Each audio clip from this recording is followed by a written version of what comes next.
We're here at the Palm Beach Convention. This is Trump's, we hope, victory party, the pre-victory party. We're all celebrating. Well, we're all starting here. The start of something magical tonight.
All right, so tonight we witness what I predicted, the greatest biblical comeback in American politics.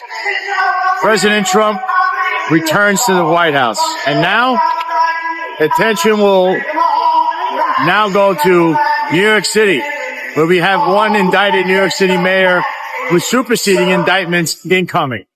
America has had enough of corrupt politicians and also corrupt cops, because the power of the pendulum now swings back at you.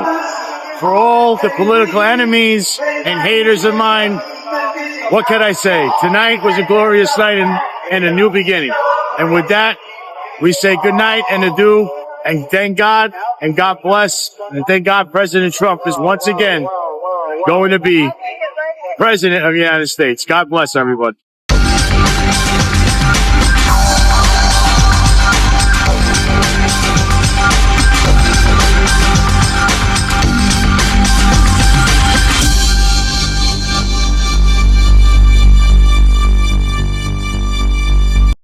I'm Sal Greco, and you're watching and listening to the post-election edition of the Sal Greco Show.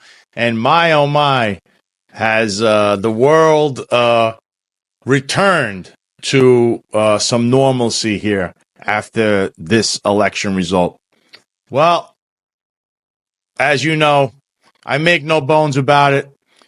I've been a President Donald Trump supporter for a long time. I've followed his career a long time, going all the way back to WrestleMania 4 and 5 when he was hosting WrestleMania 4 and 5 in Atlantic City with my all-time hero and idol, Hulk Hogan, who was the champion of, at the time, well, he was not the WWF champion, of the World Wrestling Federation, but he was chasing the title at that time. Anyone who does follow sports entertainment, i.e. wrestling.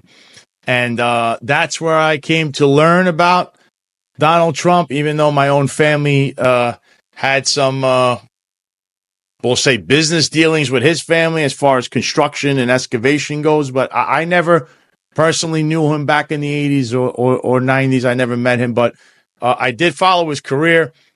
And I always thought that this guy would be something. I mean, he could definitely have run for office in the 80s and 90s. He ended up running in 2016, as we all know, and he became the president by defeating Hillary Clinton. 2020, I mean, there was just a lot going on in the world at that time. I find a lot of irregularities that had occurred. That, obviously we all know the story there. But so Joe Biden was the winner there. As far as that election goes, he is the current president, and he'll be the president that's on the way out the door. And now Donald Trump, and what could be viewed as, I don't know, an enormous victory, a victory that basically nobody predicted this kind of a beatdown. But I mean, when you have over 50% of the popular vote in this country, and I want it noted that New York State and California as a state, I believe the registered Democrat to registered Republican, if you look at that state, how that total goes, is so far slanted in a Democrat way and for the Democrats that it's very hard to win the popular vote in 2024 if you're anything but a Democrat, since, as far as the country goes, you're already starting off with about 10 million or more votes in your pocket as far as the popular vote goes. But as far as the Electoral College goes, man, did Donald Trump do a number on Kamala Harris. 7 swing states, all for President Trump. The popular vote, despite New York and California, which give already a Democrat 10 to 11 million votes, without blinking, you'll get that as a Democrat. He manages to overcome that and win the popular vote, no matter how many more votes they continue to count, wherever there's missing votes, allegedly. This was a rebuke over the last 4 years, and basically what radical left-wing zealots will put when they say you're a racist, you're a xenophobe, you're an insurrectionist if you support Donald Trump or support anything of the MAGA movement. Now, listen, there are going to be things I don't disagree or agree with President Trump. There's going to be things I don't agree with President Trump on.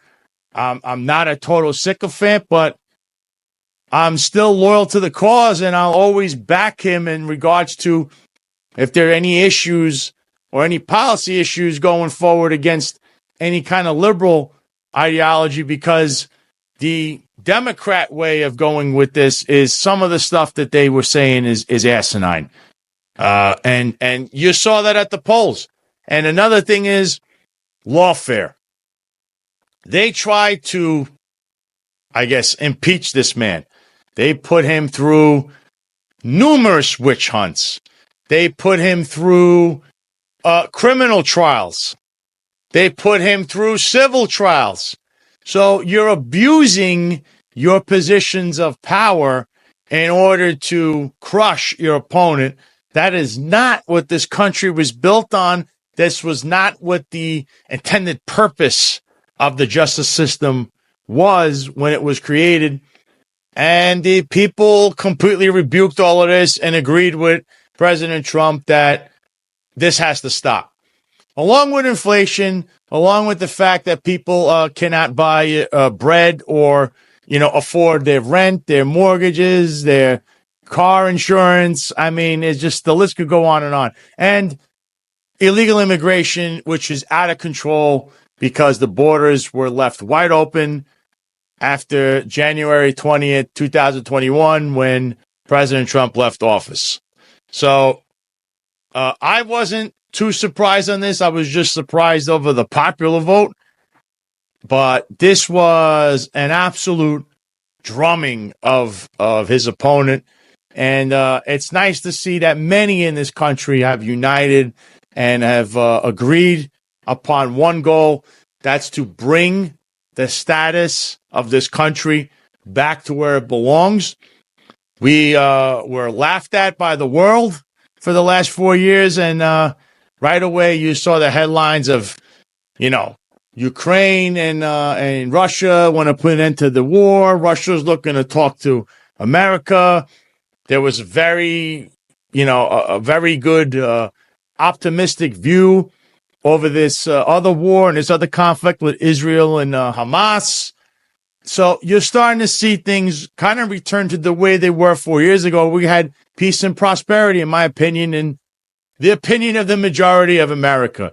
You are now, as MAGA, the majority of this country, as I believe so.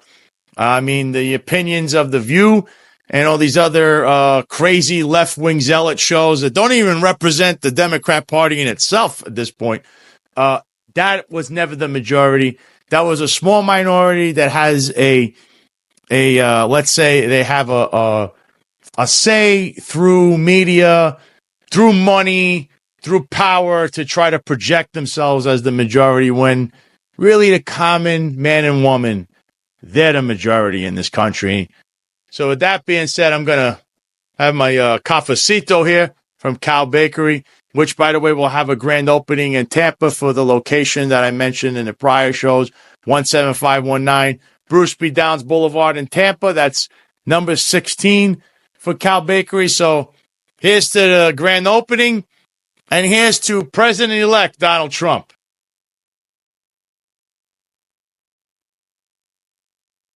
That's the best cafecito in all of South Florida, maybe all of Florida, period, maybe all the United States. But with that being said, we're going to read off and show you one of the articles written by Harry Siegel.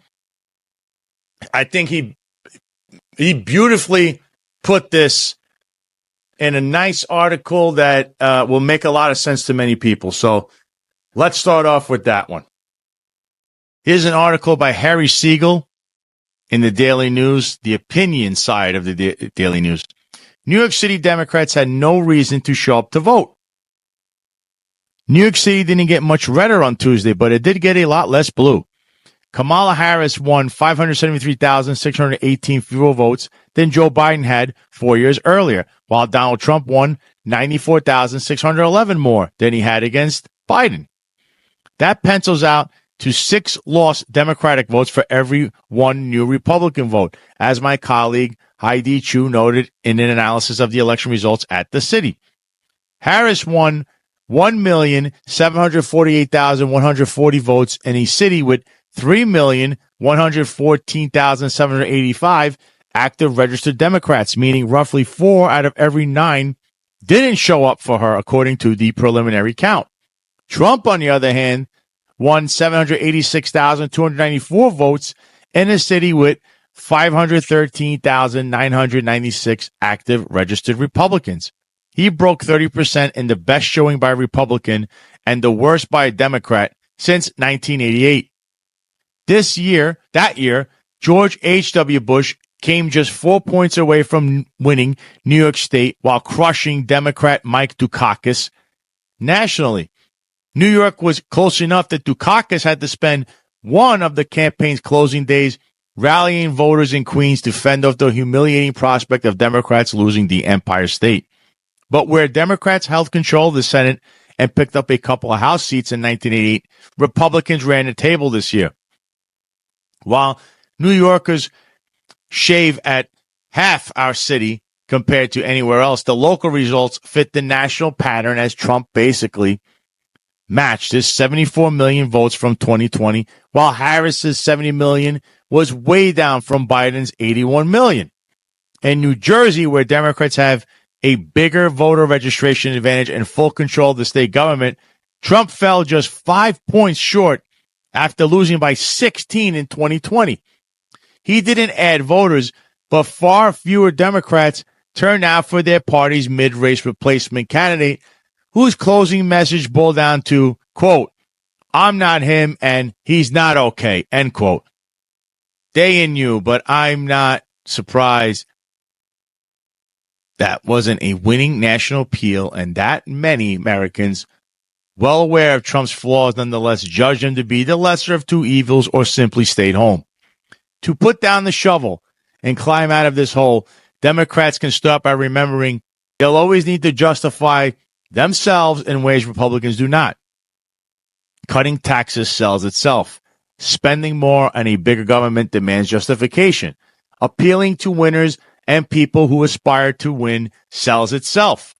Holding together a coalition of people expecting the state to do more for each other and especially the needier among us demands justification. On a local level, a government that righteously aspires to do more than run the trains, police the streets, and pick up the trash needs to start by delivering on the basics. Second, and this is why New York's Democratic politicians are often so insulated from the first point. The party needs to appeal to people past the hardcore primary voters who effectively decide most elections here. One reason there are so many registered Democrats in the city is that they're the only voters who count in the primaries that actually decide most races, all the way up to mayor, where there's any choice at all. And one reason so many of those Dems sat out this general election was that most voters in what's, again, a one-party town didn't have any competitive race on their ballot. Mayor Adams, a former Republican who's been talking with Trump since the election, just flipped our system of Potemkin elections that usually benefits progressives to his advantage. As New Yorkers voted in the presidential race, they approved 4 of his 5 proposed changes to the city charter on the back of their ballots. Those passed despite an organized campaign from his left-leaning opponents to get voters to reject them, all as a power grab by the unpopular mayor, something I also suggested in last week's column. There wasn't much of a campaign by City Hall to get voters on board, and the results showed there didn't need to be. People paying close attention to the devilish details and politics lost out to the many Democrats turning out to vote for Harris who didn't see a referendum on the mayor, but language about things like giving sanitation more control of parks and just checked off, quote, yes, end quote, mostly. Eventually, though, the same rule applies to politicians in all wings of the Democratic Party and everywhere else. People aren't stupid. You have to deliver, or at some point, your voters stop showing up and some new ones start weighing in. This one's from the Daily News as well. Ex-Adams aide Mohammed Bahi weighing plea deal after being charged in Turkey corruption probe. This by Chris Sommerfeld. Mohammed Bahi, Mayor Adams' former Muslim community liaison at City Hall, is in discussions with federal prosecutors about a potential plea deal after being charged with obstructing the corruption investigation that led to the mayor's indictment, according to a new court filing. The filing submitted this week by Manhattan U.S. Attorney Damian Williams' office said prosecutors and Bahi's attorneys have, since his October 8 indictment, quote, had discussions regarding a possible disposition of this case, end quote.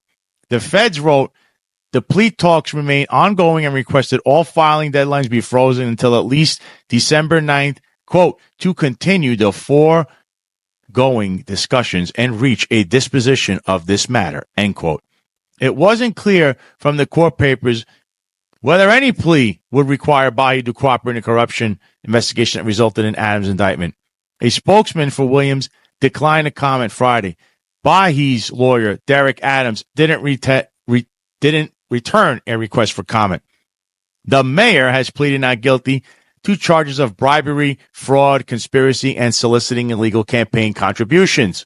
The charges stem from accusations that the mayor solicited and accepted illegal campaign cash and bribes, including luxury travel perks from Turkish government operatives and others in exchange for doing official government favors, including resolving building safety issues. The feds say they are, quote, likely, end quote, to bring a superseding indictment against the mayor that could include additional charges and defendants.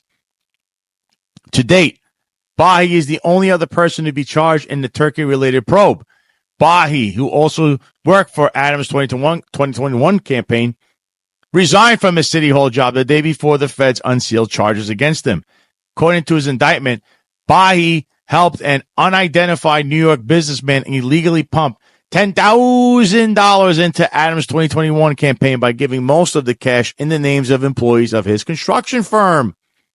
The indictment doesn't name the businessman, but the Daily News previously confirmed he is Tolib Mansurov, an influential member of the city's Uzbek community and owner of United Elite Group, a Manhattan construction company who sought help from Adams with resolving buildings department issues once he became mayor. Specifically, prosecutors allege Mansurov told the mayor in a text on February 5th, 2023, that he had, quote, always supported you, end quote, but was, quote, having a hard time, end quote, with the Department of Buildings related to permits for a luxury condo building his firm was constructing in Brooklyn. Quote, let me look into this, end quote, Adams texted back, according to court papers. About a week and a half later, the buildings department lifted a stop work order on Manzurov's project. Quote, Mayor, brother, I want to thank you for your help. Department of Buildings issue partially resolved, and they promised to expedite the process. Thank you. You have my continued support, end quote. Manzarov texted Adams after the stop work order was lifted, prosecutors say. Manzarov was raided by federal authorities this past June. Shortly after that raid, prosecutors allege Bahi met with Manzarov and instructed him and his 4 employees to lie to federal investigators about the source of their contributions to Adams. Prosecutors allege Bahi told Manzarov the mayor, quote, believed, end quote, Manzarov, quote, would not cooperate with law enforcement, end quote. Bahi, who's facing witness tampering charges for his alleged communications with Manzarov, also is accused in his indictment of deleting evidence of misconduct once FBI agents raided his home this summer. The deleted evidence included text exchange with the mayor, according to the feds. While saying he never instructed anyone to commit crimes, Adams told reporters after Bahi's indictment that he, quote, always found him to be thoughtful, end quote, and, quote, willing to go into all the communities, end quote. This article was also written with Molly Crane Newman of the Daily News. All right, folks, so there you have it. This gentleman, who was Eric Adams' aide, if you know anything, and I know a lot about this coming from a law enforcement background, they're discussing how to make a plea here, and then he will become an informant. Because what he did was actually probably on par, if not worse, from what Eric Adams did. When you destroy evidence and tell people to lie to federal agents and then tell them to destroy things, that's tampering with evidence. That's a huge hit. That's a huge charge. Don't ever do that. That's just stupidity. The only way out would be to sing like a canary, which I don't even know if that saves you, to be honest. You'll probably still have to do some time. But there's never like well, we'll just forget about it. You know, so things are not looking good for New York City Mayor Eric Adams. But then again, in New York City, crime is, to him, crime is down, jobs are up, and the city's not surviving, it's thriving. But yet crime is going up through the roof with the real numbers. Women are still getting punched in the face. There's all kinds of crimes going on. There's car chases that lead to fatalities. Like, there's been 3 in like 2 weeks. The NYPD is still handcuffed. And trust me, people should have paid attention to the local races. There were state senate races, state assembly races, and, the wrong people won in those races. So nothing really changed in New York State and the city. Like I said, local is more important than national because that's going to affect you and your local town more than anything else. So don't expect any changes. The New York City Police Department will still be handcuffed through legislation. They will not pass anything. They won't be able to pass any new bail reform, because all the wrong people are still in charge in New York State. That's just a fact. And so now we're going to move on to an article about President Trump's popular vote and the history behind that, and that he made history. So let's put that on the screen. Donald Trump clinches biggest popular vote count by a Republican ever. This is by Ryan King of the New York Post. He won it bigly. President-elect Donald Trump has nabbed the highest raw count of the popular vote of any Republican presidential hopeful ever, according to projections of the 2024 election. As of Sunday morning, Trump clinched 74,650,000 popular votes, eclipsing his prior record of 74,224,000 votes in the 2020 election, per the Associated Press. At the moment, that puts the incoming president ahead of Vice President Kamala Harris's 70.9 million votes. though there is still a large swath of votes uncounted, including in California, which has an estimated 66% of the vote tabulated.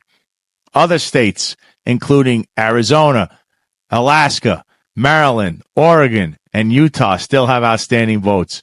There are roughly 5 million votes estimated to be outstanding. Republicans haven't won the popular vote in a presidential contest since 2004, when President George W. Bush got 62 million votes. Ronald Reagan won 54 million votes in his landslide election in 1984, when the country had 100 million fewer people than it does now. President Biden still has scored the largest raw count of the popular vote of any presidential contender in U.S. history, with 81.3 million votes for him in 2020. Trump, 78, had swept all 7 battleground states and won the Electoral College by 312 to 226. That's the largest victory since 2012, when then incumbent President Barack Obama, notched 332 to 206. For context, Trump's 2016 victory was 304 to 227. Biden won the Electoral College 306 to 232. Republicans have also recaptured the Senate and are within striking distance of retaining the House of Representatives. The soon-to-be 47th Commander-in-Chief is the second president in U.S. history to win a second non-consecutive term after Grover Cleveland. Trump is now working to staff up his second administration. On Saturday, he announced that he would not bring back former U.S. Ambassador to the UN Nikki Haley, nor former Secretary of State Mike Pompeo. These two individuals had faced flack from the MAGA base due to their hawkish foreign policy views and past criticism of Trump. The president-elect is set to meet with Biden at the White House this coming Wednesday. So there you have it. This was the greatest political comeback in the history of the United States, maybe in the entire world. President Trump not only winning, but winning the popular vote, winning in almost like his own style and his own fashion. And then he was pretty humble about everything. And you know how I know? I was at the Palm Beach convention during President Trump's victory. I was there. It was a great atmosphere. There was no incidents. There was no violence. There was a lot of media there, but everybody was very festive. Everybody had good spirits, good intentions. So I figured I'm going to end the show on this note, and I'm going to play the entirety of the victory speech of President Trump, which I had a front row view of, basically. That was it. It was a front row view to the speech.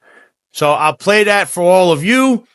So if you liked what you just saw, what you just heard, if you're on YouTube, please hit the like button, hit the subscribe button, hit the notification button. Share this out with your friends. If you're on Rumble, hit that like button, the Rumble button. Please follow it. Hit the follow button on Rumble. And if you're listening on any major podcast streaming platform, hit the like button and also follow me on there. And I will continue to report what is the truth, what exposes people, because there's still going to be more of the aftermath of this. Like I said, some of these state races in New York State, I don't know, and assembly races, something didn't add up. But again, same people will be in charge, unfortunately, in many aspects, and it shouldn't be that way. So with that being said, I'll play the whole victory speech. God bless America. God bless everyone out there. And like I always say on the way out, good morning, good afternoon, and good night. Family, accompanied by Vice President-elect J.D. Vance, Second Lady, Vance, along with friends and campaign staff.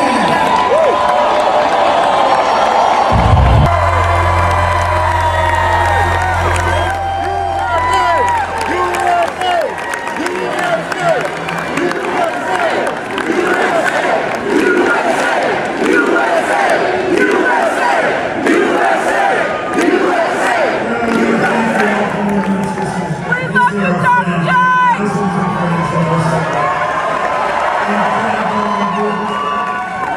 a movement like nobody's ever seen before.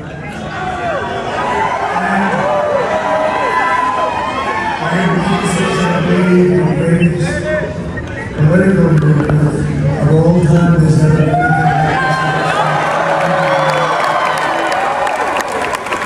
Now it's going to reach a new level of importance because we're going to help our country heal. Help our country heal.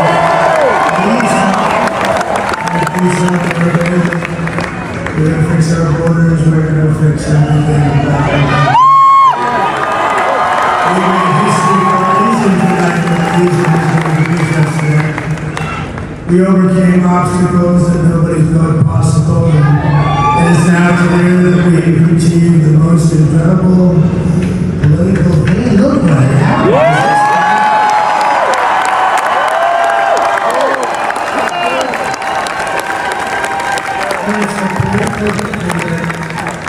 Our country has never seen before, nothing like this. I want to thank the American people for the extraordinary honor. Thank you.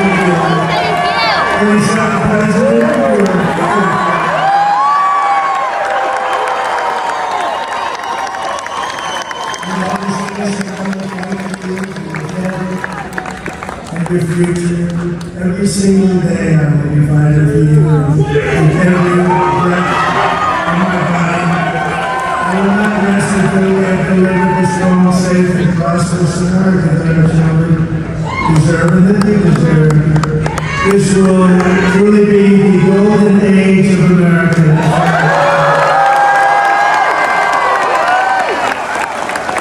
This is a magnificent victory for the American people that will allow us to make America great again.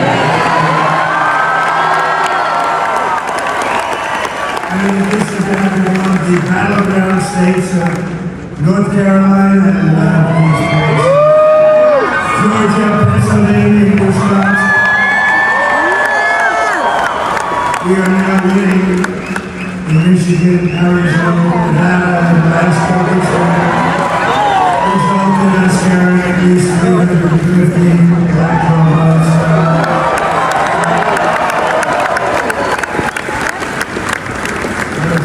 You're doing what the networks did or whoever called it, because there was no other path. There was no other path. Check out the track. We also have one of the popular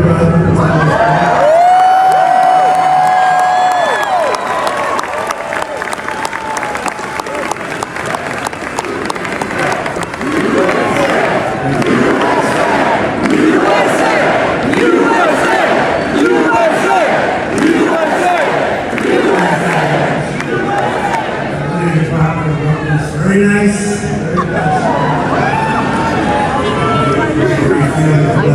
Great feeling of love in this very large room. Unbelievable people standing by my side. These people have been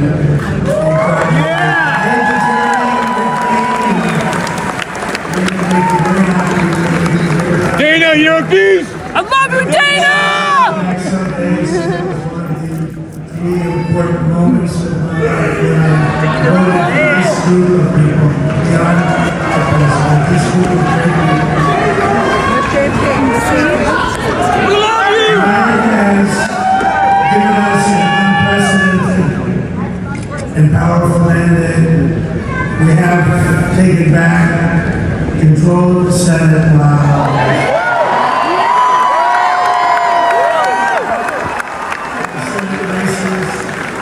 in Montana, Nevada, Texas, Ohio, Michigan, Wisconsin, the great Commonwealth of Pennsylvania, were all won by the MAGA movement.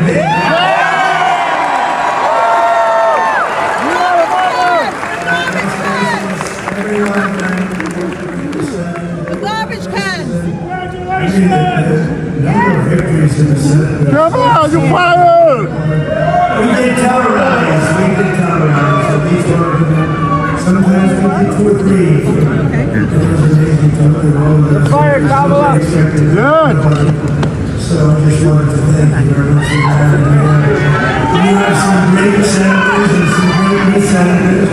And it also looks like we'll be keeping control of the House of Representatives.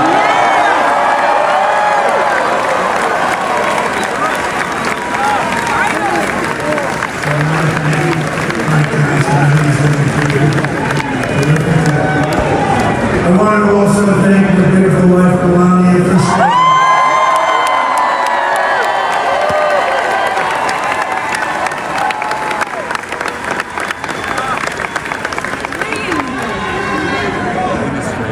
Who has the #1 best-selling book.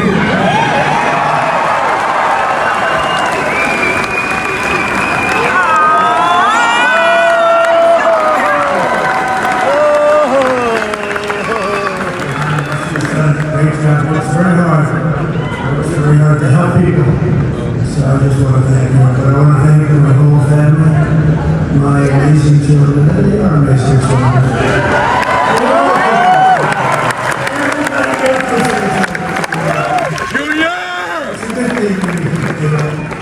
But Don, Eric, Ivanka, Tiffany, Barry, Kimberly, Michael, thank you all.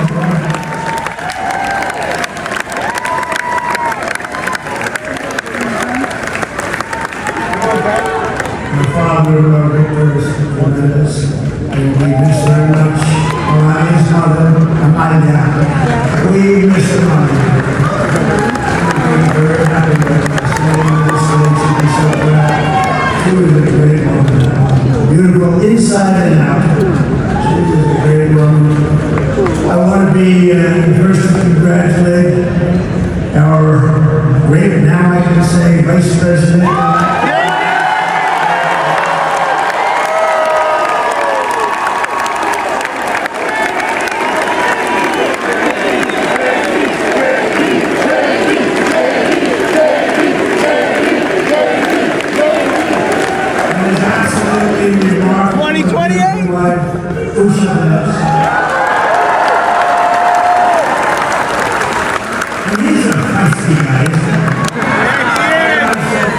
Going to the enemy camp.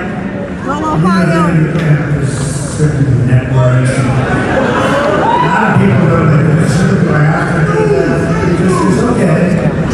It's for CNN, MSNBC.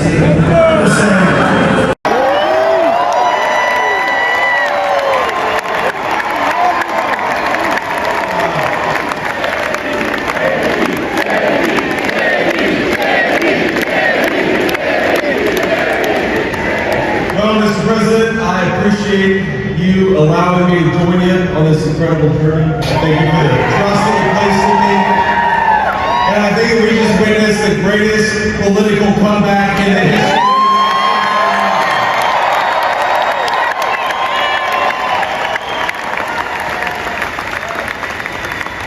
And under President Trump's leadership, we're never going to stop fighting for you, for your dreams, for the future of your children, and after the greatest political comeback in American history, we're going to lead the greatest economic comeback in American history.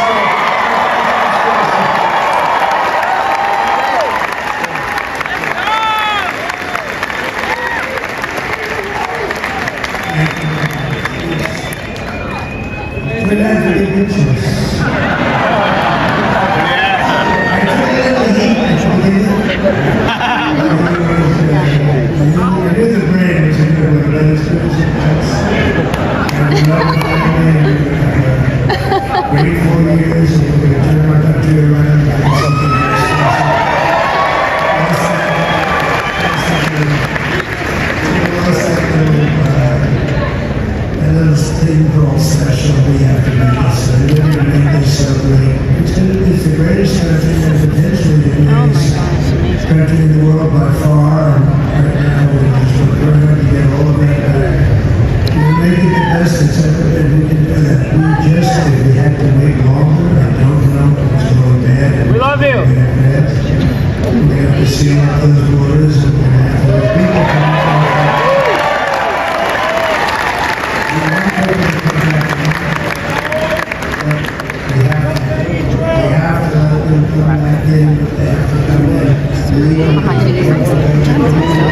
Let me also express my tremendous appreciation for Susie and Mr. Johnny.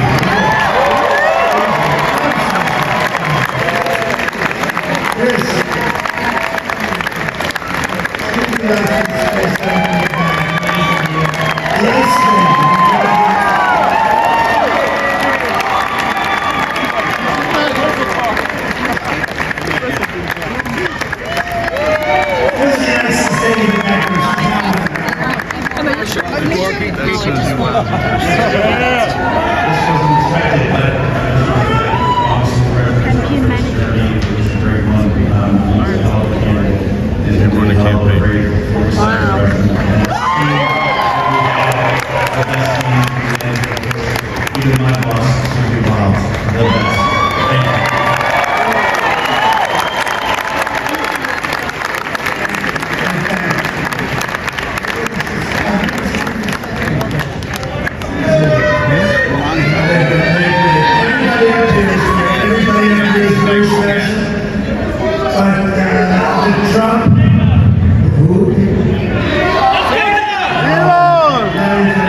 Philadelphia, different parts of Pennsylvania, campaigning.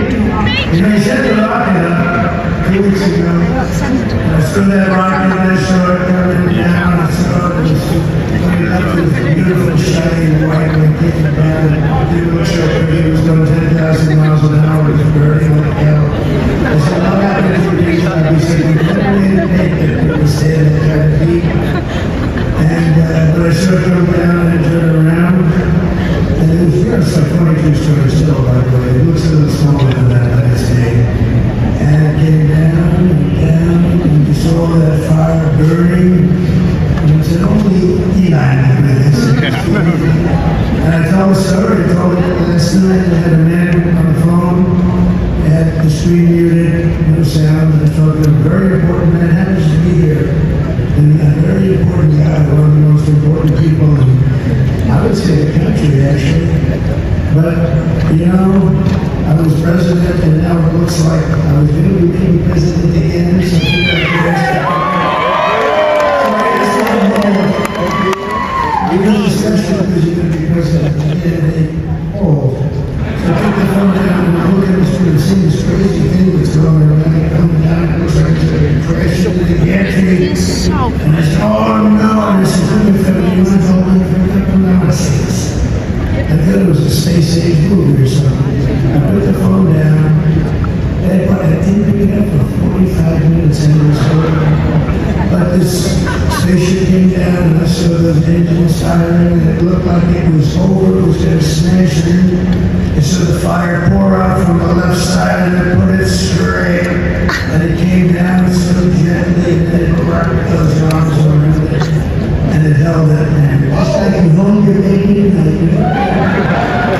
And it was a beautiful day to see it. I told Elon, I said, Elon, was that you? He said, yes, it was.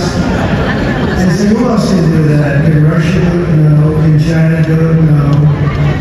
Can the United States do it other than you? No. Nobody can do it. I said, that's fine. I love you, Elon. That's fine. And then we had the tragic hurricane Helene, and it hit, particularly hit North Carolina. They were really fast in the water. It was a big water, as big as we've ever seen water. It built lakes out of nothing. Fields became lakes, and the danger was unbelievable. The people from North Carolina came to me and they said, would it be possible, at all possible, for you to think that Elon Musk would need Starlink? I said, what's Starlink? It's a form of communications. I called Elon, and I'll tell you what, and it was very dangerous. People died that no communication, all the wires were down. I called Elon Musk. I said, Elon, there's something called Starlink. I said, I said, what the hell is it? He said, it's a communication system that's very good. I said, Elon, they need it really, really badly in North Carolina. And you can hear that they're so fast. And it was great.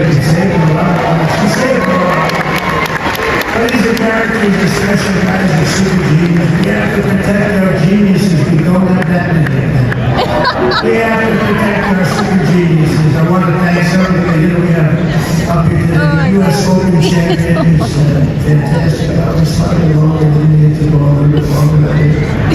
Just a little bit. Bryson DeChambeau.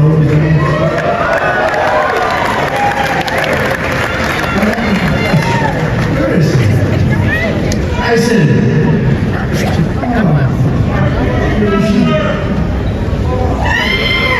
He's hitting balls. He's on the way. He's hitting balls. Bryson.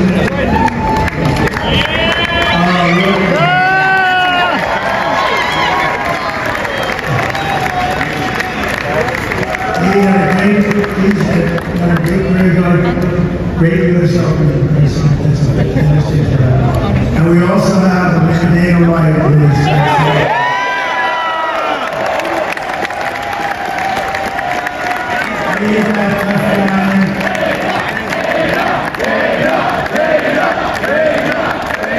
so Dana started UFC and came to me, do you mind if I use your, nobody wanted to give me permission because they said it's a rough sport, it's rough. And I helped him out a little bit and I went and they said, this is the roughest sport I've ever seen. I began to like it and he loved it and nobody's done a good job in sports and you know he's a very motivational kind of guy when he does. You can see spiders and they really go out and it's become one of the most successful sports enterprises anywhere, at any time, doing so well. I'd like to ask Dave just to say a couple of words because people love to hear that.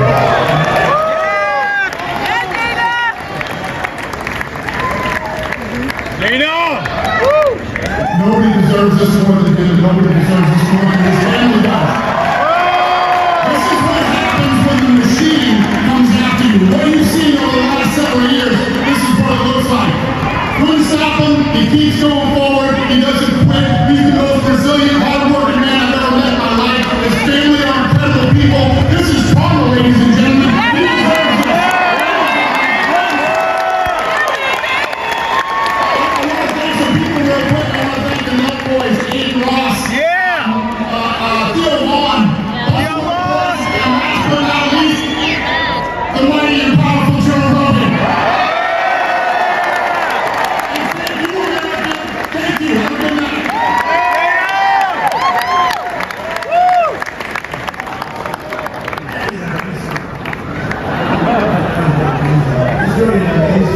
Most of all, I want to thank the millions of hard-working Americans across the nation who have always been the heart and soul of this really great movement.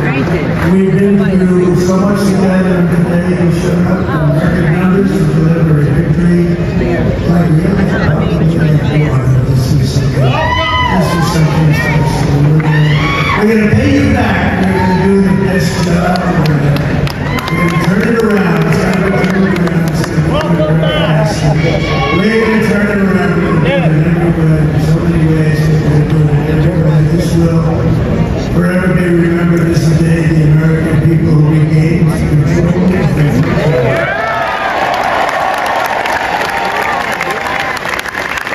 I just want to say that we have this great group of people. These are hard-working people. These are fantastic people. And we can add a few names like Robert Kennedy Jr. He's going to help make America healthy.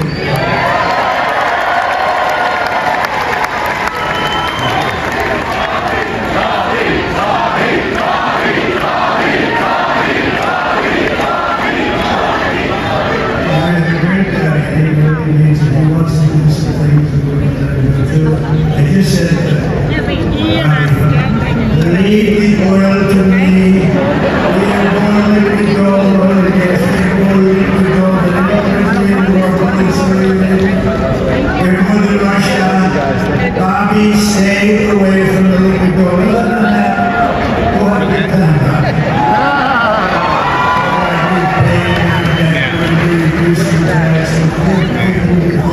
Nobody else can do. China doesn't have what we have.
you know, we're partying around this. We want to have orders, we want to have security, we want to have things be good, safe, we want great education, but we want strong and powerful military that really we don't have years. You know, we had no wars. Except we defeated ISIS. We defeated ISIS in record time, and we had no wars. We said, people saw the war, people saw the war, people stop wars. But this is also a massive victory for democracy, for freedom. We're going to unlock America's glorious destiny. We're going to achieve the most incredible future for our people. Yesterday, as I stood at my last stop on the campaign trail, I've never been doing a rally yet. I think we've done 900 rallies across the country.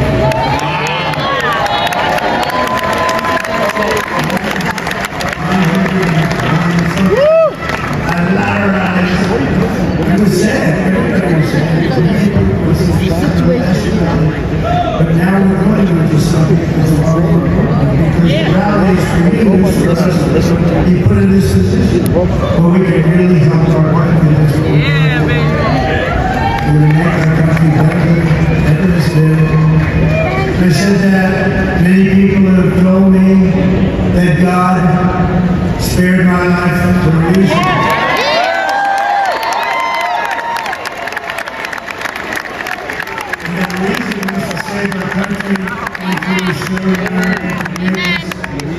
And now we are going to fulfill that mission together. The task before us will not be easy, but I will bring every ounce of energy, spirit, and fight that I have on my soul to the job that you've entrusted to me. This is a great job, and there's no job like this. This is the most important job in the world. Just as I did in my first term, we had a great first term, great first term. I will govern by a simple motto: promises made, promises kept. Nothing will stop me from keeping my word to you, people. We will make America safe, strong, prosperous, powerful, and free again. And I'm asking every citizen all across our land to join me in this noble and righteous endeavor that's what it is. God bless you, Donald. Put the divisions of the past 4 years behind us. It's time to unite. And we're going to try, we have to try. It's going to happen. Success will bring us together. I've seen what happens. I saw that in the first when we became more and more successful, people started coming together. Success is going to bring us together. We are going to start by all putting America first. We have to put our country first for at least a third of the country. Because together we can truly make America great again for all Americans. So I want to just tell you what a great honor this is. I want to thank you. I will not let you down. America's future will be bigger, better, bolder, richer, safer, and stronger than it has ever been before. God bless you, and God bless America.